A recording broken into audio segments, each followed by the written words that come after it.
Yo, what's up, guys? Excuse the music next door. We got a work party going on. I cut out early to come over here and work on the BMW. So what we got behind us is the motor about to go in to the car. But I'm making this video to explain installing an aftermarket wheel into a BMW. I know it's kind of been a challenge previously before NRG released the steering wheel hub. So give me just a minute. I'm going to wash my hands before I jump in here and grab a hold of this new suede steering wheel.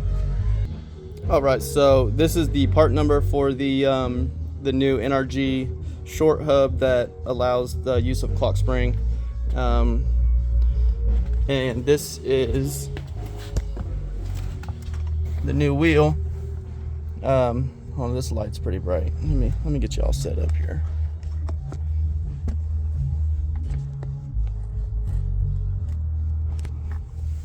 Alright, so NRG's new quick release hub has the peg on it to slide into the clock spring to retain your blinkers, because BMW's blinkers are done off of the clock spring. And then the actual horn buttons and steering wheel controls, the horn, and the airbag all come through this connector. And this new clock spring allows you to retain all of the factory features. I'll show you guys my old wheel and what I had adapted. So I have an LS in this vehicle. I no longer have the BMW motor, so I needed a button to be able to activate my my two-step and my anti-lag. So I integrated that into the factory wheel, and I'll show you guys that now.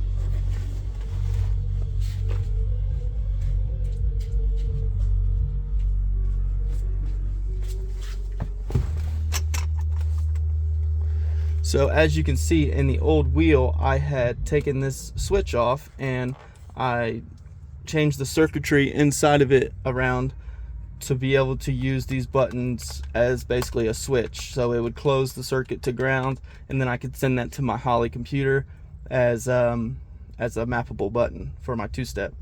So I've cut that out, and this steering wheel doesn't come with a horn, but I've got a horn on the way, so I can still run a horn. And you know, I got my ground here, which is going to go to the horn, and then my actual horn signal comes from the connector up here.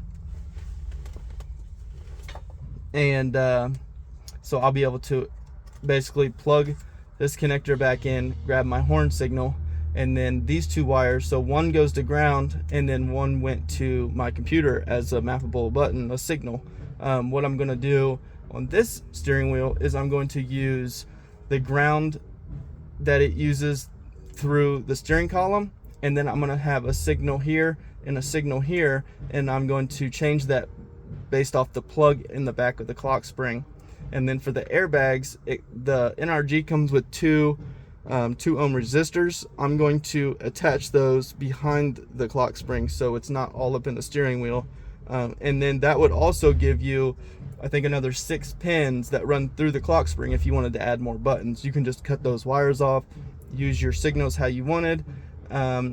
Basically, it's just the wires that run through the clock spring. So you have quite a few that you could use if you wanted to add more buttons. I only ever used one button. I'm going to add a second button plus the horn, just because I might want to add something like a scramble button or a line lock or anything like that. So yeah, this just slides on in here and you can bolt it in. Great product. Momo offered one that, from what I understand, it didn't do a good job at allowing the wires to still come through. This is the only one I've had in my hand. NRG offered one called the E46 something, but then they released this one for the E90, so I picked it up, and it allows you to retain all the factory functions, and you can still run some wires through your clock spring if you needed some buttons up here. This is the 320 mil steering wheel, which is definitely smaller than the factory steering wheel, but I think what I'm going to do is add a quick release, add a 350 mil wheel, then I can swap them out as I wanted to. You cannot run wires through a quick release, so what I'm going to do is on my 2 signal wires, like basically like if these were my 2 signal wires, instead of them coming through the wheel, like they are now, if you can see that.